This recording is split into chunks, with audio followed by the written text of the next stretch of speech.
All right, and we're live. Nice. Dr. Jeremy Weiss here, founder of InspiredInsider.com, where I feature inspirational entrepreneurs and leaders, some founders you've heard of, some you've never heard of.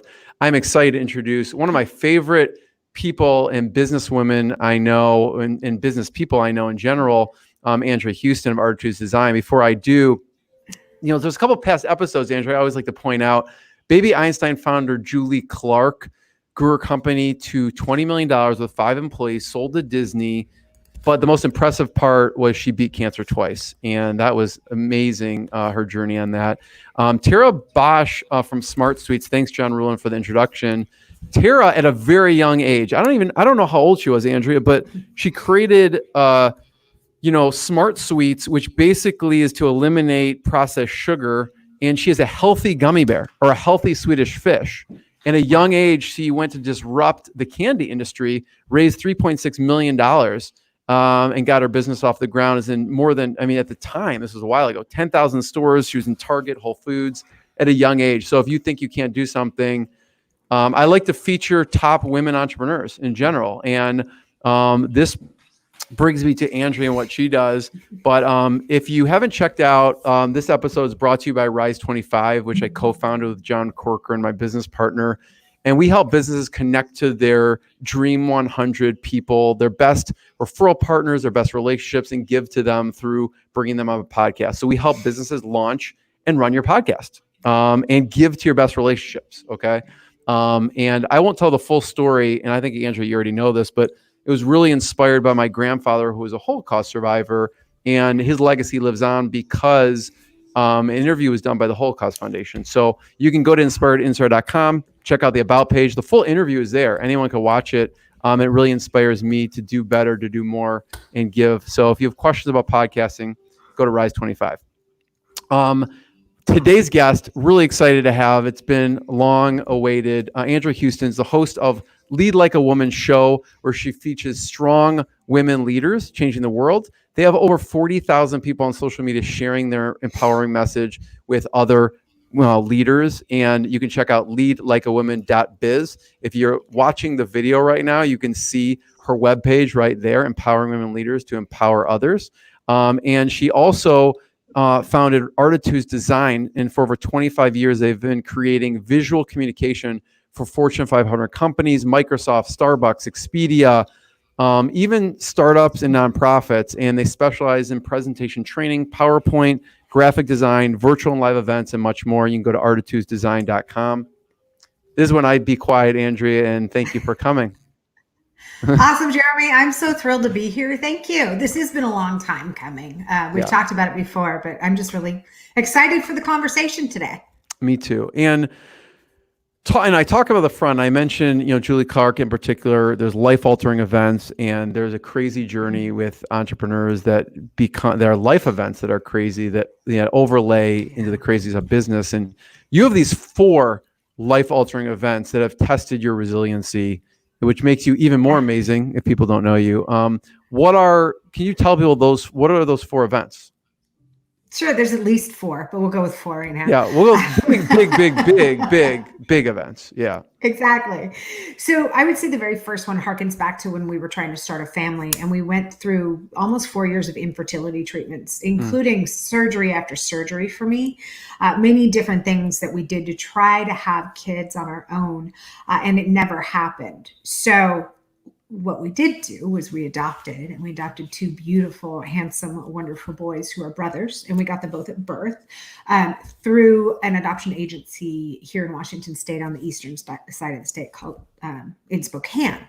The thing is, we adopted our boys from a drug-addicted birth mother. And so we found out when she was 8 months pregnant with our first son, the state called us and said she had been arrested for drinking. She was drunk and disorderly, and we had no idea what to do at that time. But they said, you may want to seriously consider whether you want to adopt this baby or not. And after some thought and some talk, and we decided this baby was meant to be ours. So we went ahead with the adoption. And he is amazing. But he came out with some issues. He was born with some issues because of the fact that she abused drugs and drank a lot. So he has fetal cocaine effect, which manifests itself like high ADHD or low Asperger's. Hmm. And it's really been hard for him all his life for learning. Now, when Owen was born, our second son, she was not using. And so they are birth brothers. They have the same birth mother. Oh, wow.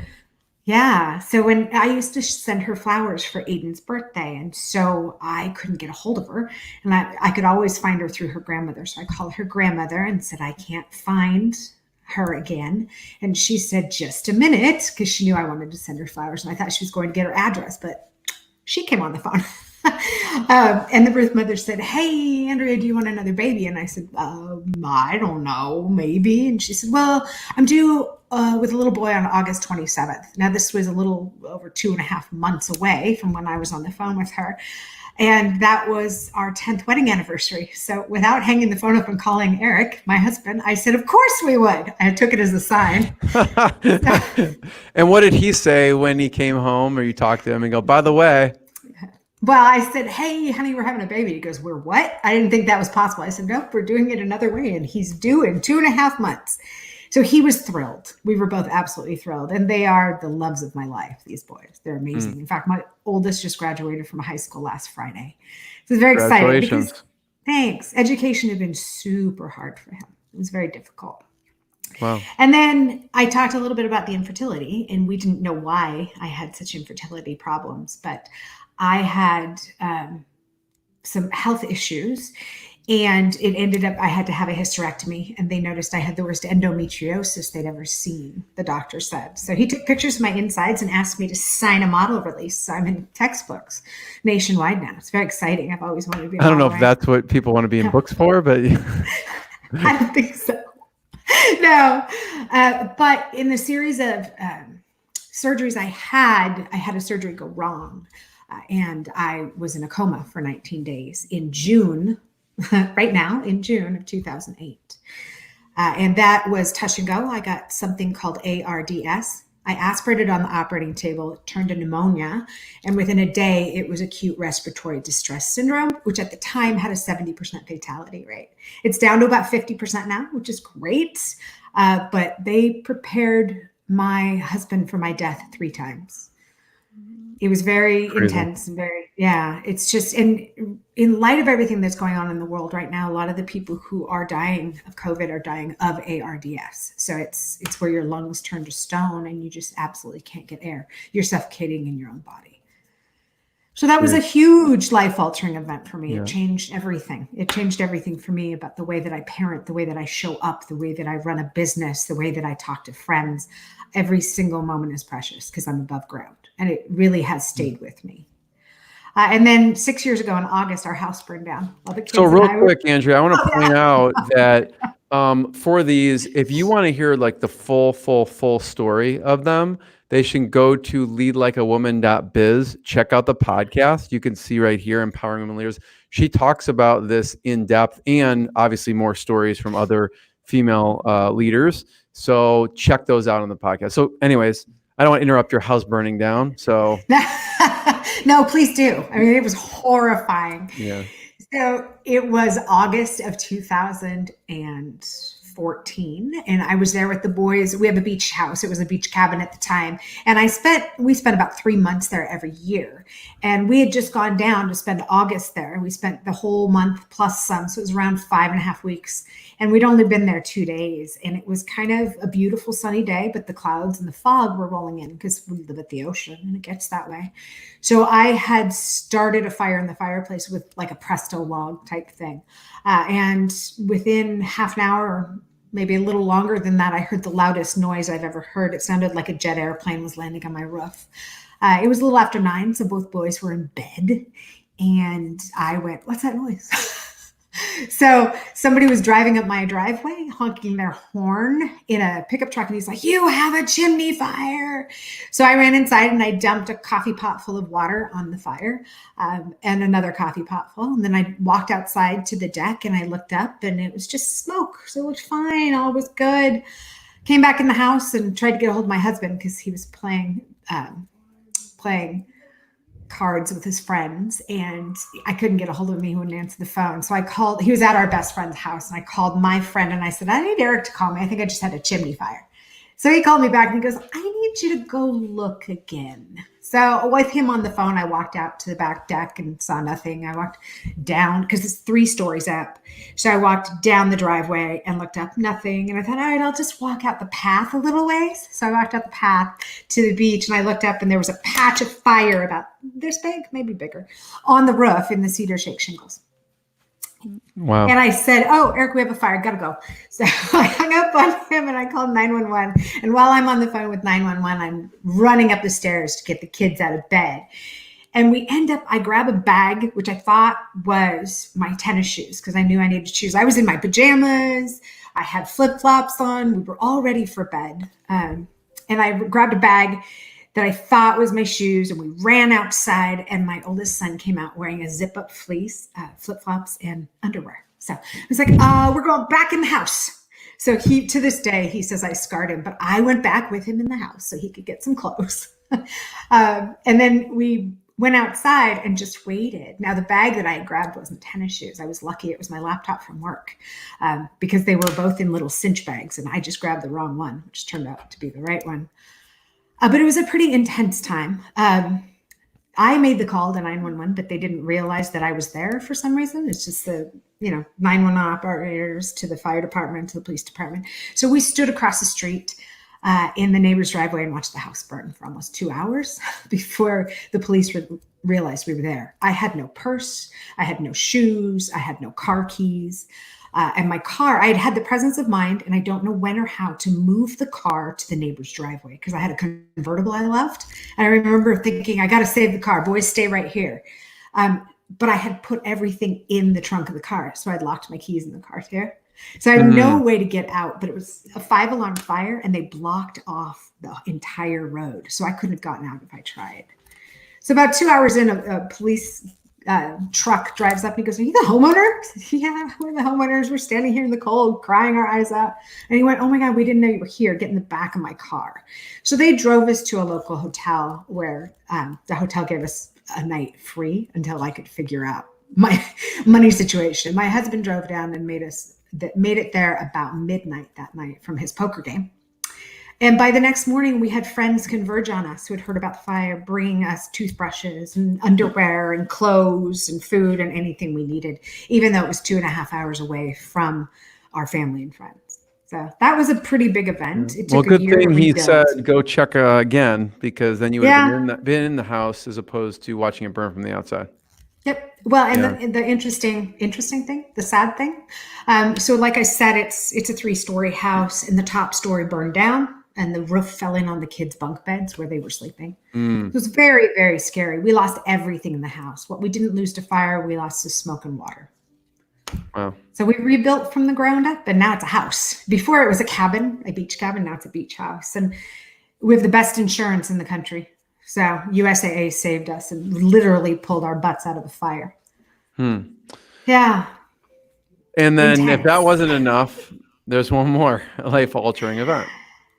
Yeah. So after my coma, I had decided that I could give responsibility to my staff because they were very good at what they did. And I didn't have to run every piece of the company anymore. Before I was ill, I had responsibility for 85% of the clients that came through the door.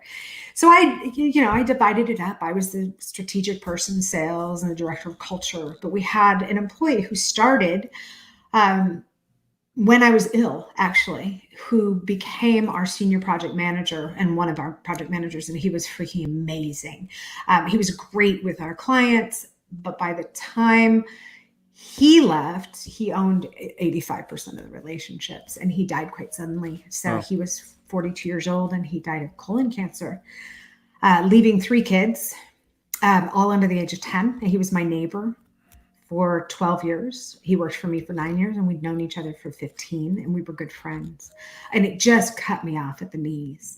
And I didn't feel like I was allowed to be sad because he was a neighbor and an employee and a friend, whereas his wife and his family, who lived 4 doors away, were really, really struggling. And so I ended up realizing and being diagnosed as depressed about 8 months later. And in the time from his death, or when he left the company in January 3 years ago to the time I was diagnosed, we lost $600,000 in revenue that year because I simply didn't care. and I had to pull my head out of the sand and care again if I was going to have a company and people were going to have a paycheck. So I did, and we're okay. We rebuilt ever since. And then this year hits and everything's up in the air. That's okay. We're doing all right. How did you, at the time, I always like to ask in general, since it's the answer, how does someone push through tough challenges? And at that point, you've had all these things hit, and then this happens to a friend and staff member. What did you do to pull your head out of the sand? I mean, it's easier said than done, It is. So it was hidden from me. I know that sounds strange. I didn't realize I was depressed because I wake up every day grateful to be on earth. And I really hold that thought. I have a practice of gratitude every day. And I focus on what I'm grateful for and how grateful I am for the air in my lungs.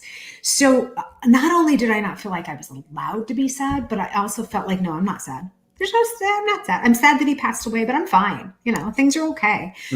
And I actually had to realize it and have a doctor tell me first that I was depressed because I was showing signs of depression for me to actually recognize it and go, wait, I can fix this, or there's a way I can get through it and I can help the company. So I took over a lot of the work again and a lot of the relationships as well. And I was able to rebuild. We didn't get them all back because you wouldn't, people moved on and we failed. We failed to be good at customer service for a while. We failed at the relationship portion, which we really are good at.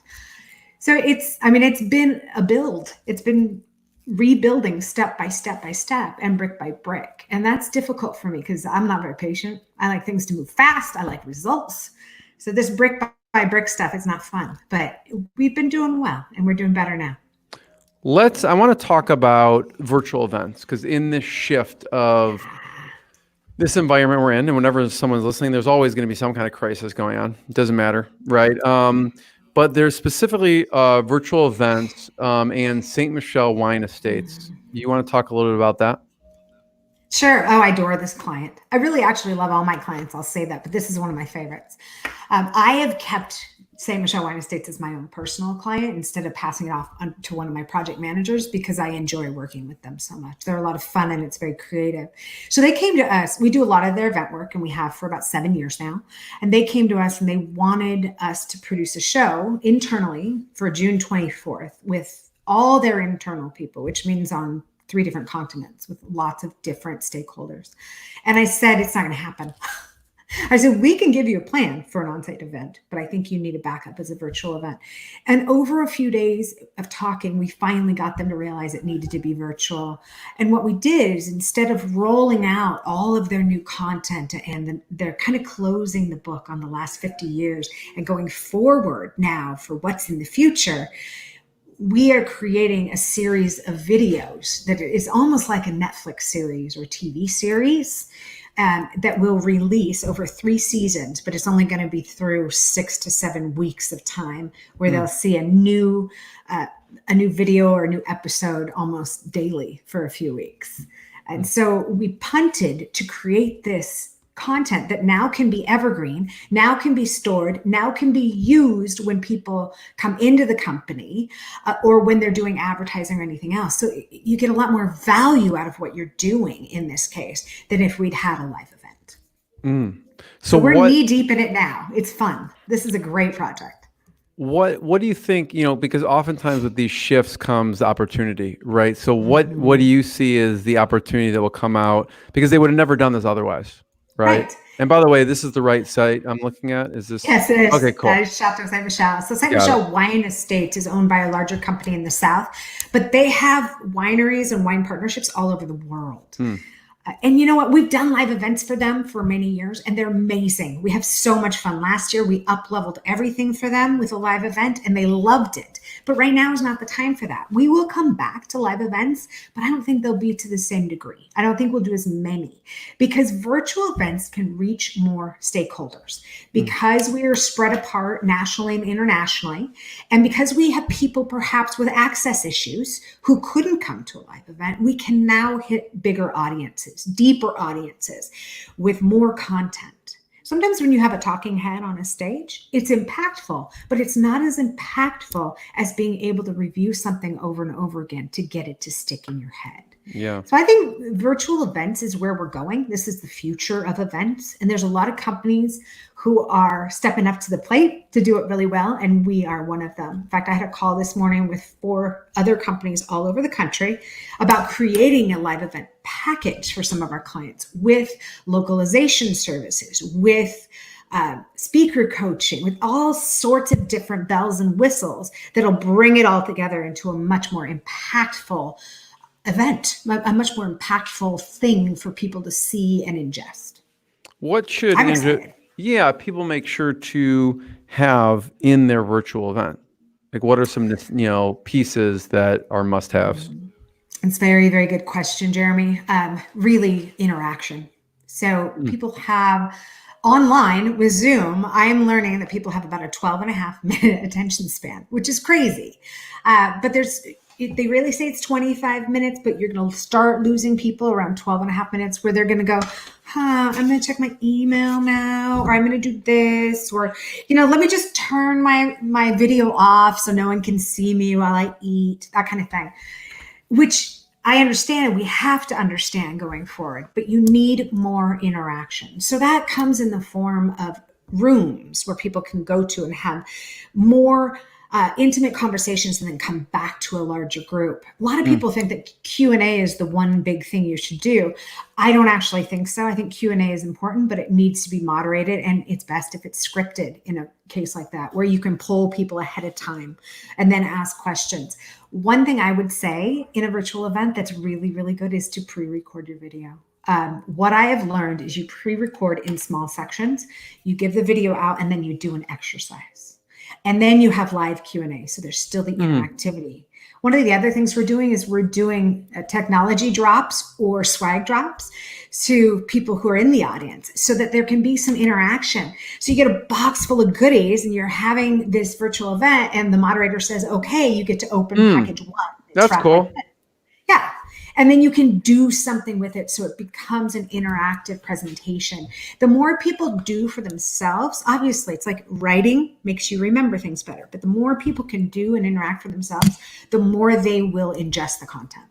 So actually still having the physical swag bag there. Yeah. And then I bet it's probably more impactful because usually you just go to an event, you get it, you kind of piece through it. Maybe like when you get home, you like dump it on the bed and like spread it out type of thing. But this is if someone's specifically saying, okay, go here, pull this out. Here's what this is for. It's probably way more impactful than how we do it in an event. Yes, and it's curated better. So instead of saying to your event vendors, put something in the goodie bag, that's not valuable. And it's never been really valuable, to be honest. It's an advertising opportunity. But this way you're curating things that are valuable to both the content and the person receiving them. And so it becomes something that they want to keep. It becomes something they refer back to. It becomes something that hallmarks a memory or helps you remember what was discussed or the content that you ingested. Andrea, if someone goes to artitudesdesign.com, they can see the different aspects and different things that you do. One of the things I wanted to talk with you about is presentations. And because you guys are a master at presentation design and training. So what are some of the aspects that from a training perspective, what should people make sure to either have in, or what do you instruct them that would make their presentation more powerful? So the things to tell people about presentations or to train them on how to give a good presentation, there's all sorts of different things. But if we're talking about what's on the screen, and that's one thing I want to address right now, is take your words off your screen. That's the very first thing I would tell you. I will challenge my speakers to have no words on the screen because really that means we'll end up with a few words on the screen. Yeah, exactly. And that's fine. Is it so people are not paying attention to your slides or paying attention to you? Is that yes. Because really your presentation or your video or whatever is going on behind you or beside you should only emphasize your message. The main message comes from the speaker, and it's vitally important that that comes across. I mean, otherwise, what's the point? So the presentation or the video should win the award for best supporting actor or actress, but the speaker should win the award for the best actor or actress. I love that. Yeah, as you could see some of this, if anyone's watching the video, you could see like these some of the visual images that will tell a story, but the person will tell the story. Exactly. It's just to emphasize a point. I am terrible at this, Andrea, so I need to listen to your advice. I mean, to put way too many words on here. I like this one, 1 billion Windows 10 devices. See, look at This that. is a good and one. It's impactful. Yeah, I love that one. So from a visual perspective, what about from a delivery perspective? What are things that people should be aware of when they're delivering a presentation? Well, in a virtual world, I tell people to look at the camera and not at the screen and not at the people on the screen. So say you're in a Zoom room or a WebEx or any other piece of software that's helping you present, you can turn off self view. Don't look at yourself. Look at the webcam. So I have a little arrow at the top of my laptop that points to it so that I remember to look at it. Now, I don't always do it, but it's really important that you do that because then it looks like you're interacting with the audience. It feels really strange for the speaker. Yeah, you're right. I've seen people, and I was like wondering, I was watching this video of someone, and I was like, why do they look down like this? Is because I think they had it on their phone in front of them, and they were looking down like this, but the camera was coming from their computer, and I thought they were ignoring the people the whole time, but I realized, oh, they're looking at this little phone. But it totally, I thought the person was disengaged with the audience. Yep. Well, and then I watched somebody last week give a speech and they read their notes the whole time. So they're just reading their notes and I'm just watching them read. Another person in the same event actually had their notes on their screen. So they're just looking at the camera. They're looking at their machine or their screen, and it makes more sense because then it looks like you're interacting with the audience. So I think really in a virtual world, focus on your camera, not on the people there. It's very important. In a virtual world, you need a moderator for a presentation because the speaker cannot be expected to be able to moderate the chat, moderate Q&A or anything else. They need to be the star of the show. So they need to be present. So that's also very valuable. There's so many tips and tricks for virtual and for the virtual world. It's about interactivity. If you have a smaller meeting, we like to do things like 100 people. Polls are great. Q&A is great. Some sort of activity. Like I did this webinar for 200 women a couple of weeks ago, and it was about being present in a virtual world. And I made a really loud noise. And I told them at some point there will be a loud noise and a trivia question. And whoever answers it the quickest in chat wins a prize. And we did that. And people were so engaged because we had like 100 some come across all at one time. It was about who was the fastest. So if you tell them you're doing things like that, it sounds silly, but it's about keeping people entertained and engaged. And if they're not engaged, they're not going to hear anything you have to say either. So if you're really just a talking head, it's the same thing on a real live stage. If you're just a talking head and you don't have any inflection in your voice and you just sound like this and you don't move around, you're going to lose your audience. So it's about keeping your audience engaged. So Andrea, Microsoft. Talk about some of the things you use Microsoft. Oh, Microsoft is one of my favorite clients. We've been working with Microsoft for 25 years plus. Actually, it's even been longer than that. But we work really in the event space at Microsoft. And then we work almost in every single group across Microsoft. They used to be called business groups, and we were in every single one. Now they're not called that, but we're still there. So we work with different execs and different teams crafting and creating their message in such a way that it inspires audiences. Now, it can be an audience online. It can be an audience who reads an email. It can be an audience who hears a spoken word, or it can be an audience that needs a video to make a point. So what we do is we work deeply with those clients and those teams to create value for them so that they can put it out to their audiences. And their audience can be internal or external. It can be an audience that needs to learn something. We do training too. Or it can be an audience who just needs some quick information. So we do infographics as well. Anything that really inspires audiences in a visual way is what we're super good at. And Microsoft has been a client for years. We do a lot of work in the events presentation team, which is now called the experience team, I believe. And we have a lot of fun with that team as well. But then we work with other clients, like CSEO is a client we work with. Olivia is amazing over there.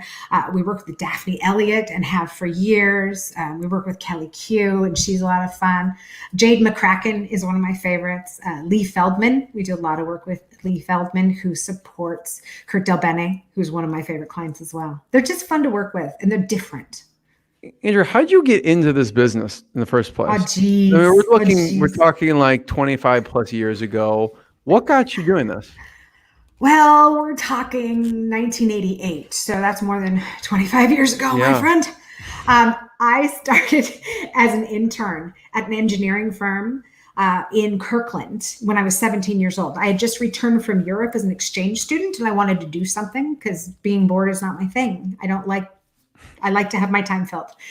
So I started as an intern as a technical illustrator for their training department, and there were no computers yet. So I started with regular paste up tools doing design. And then 6 months in, I got the putty colored Mac on my desk with, one disk for PageMaker. It was fascinating and a lot of fun. So I was there for the beginning of desktop publishing and the beginning of computer aided design. And it's been a ride, let me say. I worked for them for a number of years, and then they were purchased by a French company, and they had me come in. I ran the team by that time. I'd been there 7 years, and I ran the design team. And they called me in, and they said, "We need you to lay off your team." And I said, "Okay, I'll lay off my team." I mean, I was so young. I was 24 when I laid off my team. It was brutal. And I went through it, and I did it, and I was proud of myself, and they called me in the next day, and they laid me off. And I went, how did I do the dirty work? See that coming? I know. They make you do the dirty work, and then they let you go. Yes, exactly. But 2 days later, they called me and they said, "We made a mistake. We need you to come back and bring one of your team members because we have to roll out a full brand change for the new company." And I said on the phone back then, because this is early 90s, I'm like, "Hold, please. I'll call you back tomorrow." I hung up the phone. I did some quick research, and I drove to Olympia, Washington, to our state capitol and bought a business license for Artitudes Layout and Design. And that was 1995, August of 95, when I was up and running. And what happened for me is they were my first client. So I called them back and I said, "Great, I'm coming back and I'm bringing Sandy with me, but you're going to pay through my company. And this is how that's going to look." So they agreed. It was great. And then they had laid off a ton of people, like all the instructional design team had left, some of the marketing team, and they went to this little tiny software company in Redmond called Microsoft. And then my phone started ringing once people found that I had hung out my own shingle. And so I started with Microsoft in the games group doing Flight Simulator 95. It was years and years ago. Yeah. Flight Simulator 95. So what did that look like at the time? I helped do UI, so user interface design. And then I also did all of the collateral that came with it. So the book that came with it, so you could figure stuff out, I did that. If you Google me, I was on Asheron's Call too, which is a really cool game years ago. And my name pops up in the credits. But I did so many games. And then 10 years in, I was a contractor hiring contractors. So I would ask other people to come work for me, but little did I know that the IRS frowns on that. So a freelancer hiring freelancers, there's no way to funnel any taxes or do anything else. And although everybody was 1099, I had one one contractor, who was wanted for child support in 2 states. So I got a letter saying they were going to garnish his wages. And I just ignored it because he wasn't my employee. Just don't ignore the IRS, everybody. So I ended up hiring a lawyer and paying $47,000 in fees and fines because I hadn't been able to prove that he was a contractor. Yeah, it was, yeah. Wow. So, and that's how we started. And then I incorporated because the lawyer said, "You know how to never have this happen again? You incorporate the company." So I did. And now here we are. That's amazing. And I'm pretty happy about it. Yeah. Well, Andrea, you work with people see on your page, you work with Starbucks, Microsoft, Expedia. What were some of the stuff you did for Expedia? A lot of presentation design support for Expedia, where we would go in and talk to a speaker usually. That was interviewing speakers, and it's fun to create some of the stuff for them because it's different than some of the other companies we work for.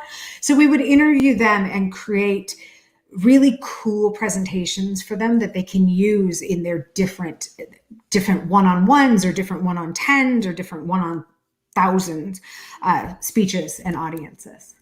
How is working with startups different from these Fortune 100, 500 companies? Well, we got a couple of things. Startups first have no money. So that's one thing. We have a sliding scale for startups, not for Starbucks. Sorry, for startups. But one of the things we like to do for startups is we help them with their pitches, their pitch decks. So pitch decks have 7 to 10 slides that are normal in every pitch deck when you're going out for VC funding or first round. We're talking first round, not second or third here. So we would help them create their story and craft it so that they could get funding. And we still do that when they come to us. It's a lot of fun. It doesn't translate to a lot of revenue, but man, these people are excited about what they're doing, and it makes us excited too. What's important for them to include in their story? Their story. Yeah. They often don't even include that in the pitch deck. Exactly. They often don't include it. They just say, this is my product. These are the people on my team. This is how much money we put into it. This is the timeline. This is our marketing plan. Great, but it's dry. Who are you and why should they buy into this? Why should they jump on your train versus somebody else's? What are your favorite interviews? So that you've far, done? Because you have a lot of amazing women leaders who you featured on the podcast, and they kind of, you get up close and personal, and they talk about a lot of different things. What's what's like a story that sticks out to you that, listen, all of them are good, but like this story from this person really sticks out, that start here, maybe. So there's so many good interviews that I've done, and a lot of them that haven't even been published yet. And the stories that I get and the connection I get with these people is fairly deep, fairly quickly. One of my favorite stories is Jean Thompson. She's the CEO and owner of Seattle Chocolates. And it was kind of how she jumped into it. She didn't start out in chocolate. She started out in marketing at Microsoft. And she was a marketer for a big tech company. And then, she was at Microsoft early days. And so she got some money out of stock and she decided to invest in Seattle Chocolates. And a few years in, Seattle Chocolates was going to go under unless somebody stepped up. And she was on the board then because she'd invested money. And she said, hey, I'll do it. I'll come in and help you with some marketing. And so eventually, and very quickly, she became the CEO. And she's just rocked it. She's made this company that it also creates value because they have a social justice end, and they add, so they do chocolates through her second company called J Coco, where it's a 1-for-1, where you buy a chocolate bar and then somebody gets a free meal. So they donate meals to nonprofits around Washington, but also someplace else that help feed the hungry. So she has such a beautiful heart. There's a social impact embedded in the company. So what's the website for that? Where can people check it out? Is it Seattle Chocolates? Seattle Chocolates, yeah. Okay. And then her sub brand is J Coco, JCOCO. And that's the brand that they do a 1-for-1 where they give back to the community. Yeah. Wow. She's just so cool. Andrea, I want to talk about, you talked about some like 4 life-altering events. What's something on the flip side that you're especially proud of after this, 25 plus year journey with your company? What's a proud moment for you? There are a lot of proud moments, but really I always try to push that onto my team because it's their moments. Really, honestly. I would say one of the best things that ever happened for us is that we won Best Places to Work. We've actually won it twice. We won it for Seattle Business Magazine, which was a really big deal because we tried for 4 years and we finally won number 1 a number of years ago. But also for the Puget Sound Business Journal, because they do the Best Places to Work every year.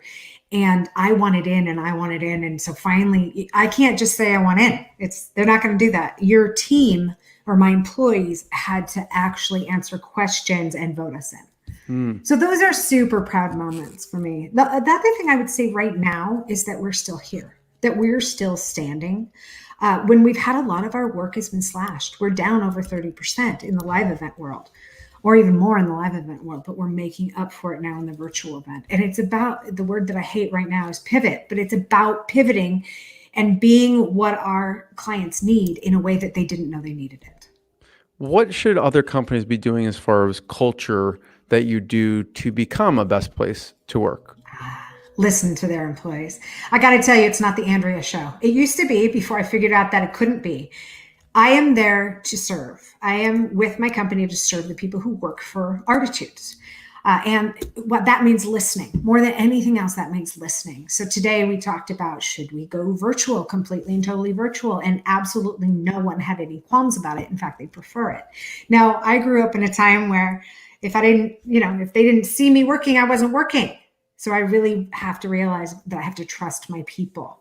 But for me, it's about listening and making sure that every voice is heard. So every 6 months, we do something called Start, Stop, Continue, and I send it out to my team, and it's anonymous, not to me, but to everybody else. But they tell me what they want Artitudes to start doing, what they want Artitudes to stop doing, and then also what they want us to continue doing. And we dissect and we talk about it as a team we make it anonymous so that we can be what they need us to be so they can keep adding value for our clients.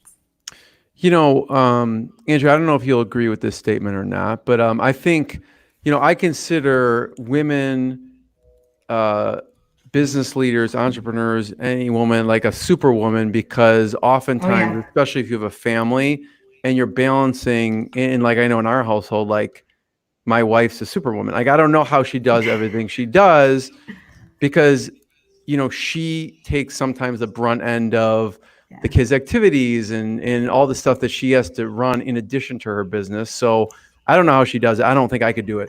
So how do you, I probably couldn't. You're totally right. And she does it with ease from the outside. And how do you balance the work and the family? I don't believe in balance. I believe in being someplace 100% when I'm there. So when I'm working, I'm 100% working. When I'm with my family, I'm 100% with my family. But what you're talking about, for me, is called the mom load. And so there's a constant stream in the back of my head. Okay, has Owen had his orthodontist appointment? Do I need to call the dentist back? Wait, I've got to get the dog to the vet. And still I'm having a conversation with you. And I'm also thinking about my next meeting. So it is called the mom load, and we're really good at it. And we're good at it overall, but we have to give ourselves grace in order to continue the steam train we're on, or the steamroller, I guess I could say, because we have stuff every minute of every day. And I don't care who you are as a woman leader, whether you have a family to take care of, or a spouse to take care of, or anything else to do outside of being a woman leader, you have a ton. There's so much that's in our minds. We have also to fight against stereotypes that men have created over the years, and they are still there. We also have to pick up the mantle of social justice because we truly believe in equality for everybody. And a lot of times, this is the stuff that's playing on repeat in my head that honestly, they've proven that men don't have. So men are really good at doing what they do, and they're outstanding at it usually. But women are good at what they do, plus all the other things. Totally agree. Andrea, first of all, I want to be the first one to thank you. Thank you. I want everyone to check out leadlikeawoman.biz. You could see there. Artitudesdesign.com. You can see there. Are there any other places we should point people towards? Yeah, check me out on LinkedIn. It's Andrea Heuston, Andrea Heuston. I have a voice for change and a voice for social justice and a voice for women on LinkedIn. In fact, one of my latest articles has over 1.3 million interactions, and it's called Never Apologize for Being a Strong Woman. Amen. Check it out. Andrea, always a pleasure. Thanks, Jeremy. I really appreciate the time today. You're wonderful. You too.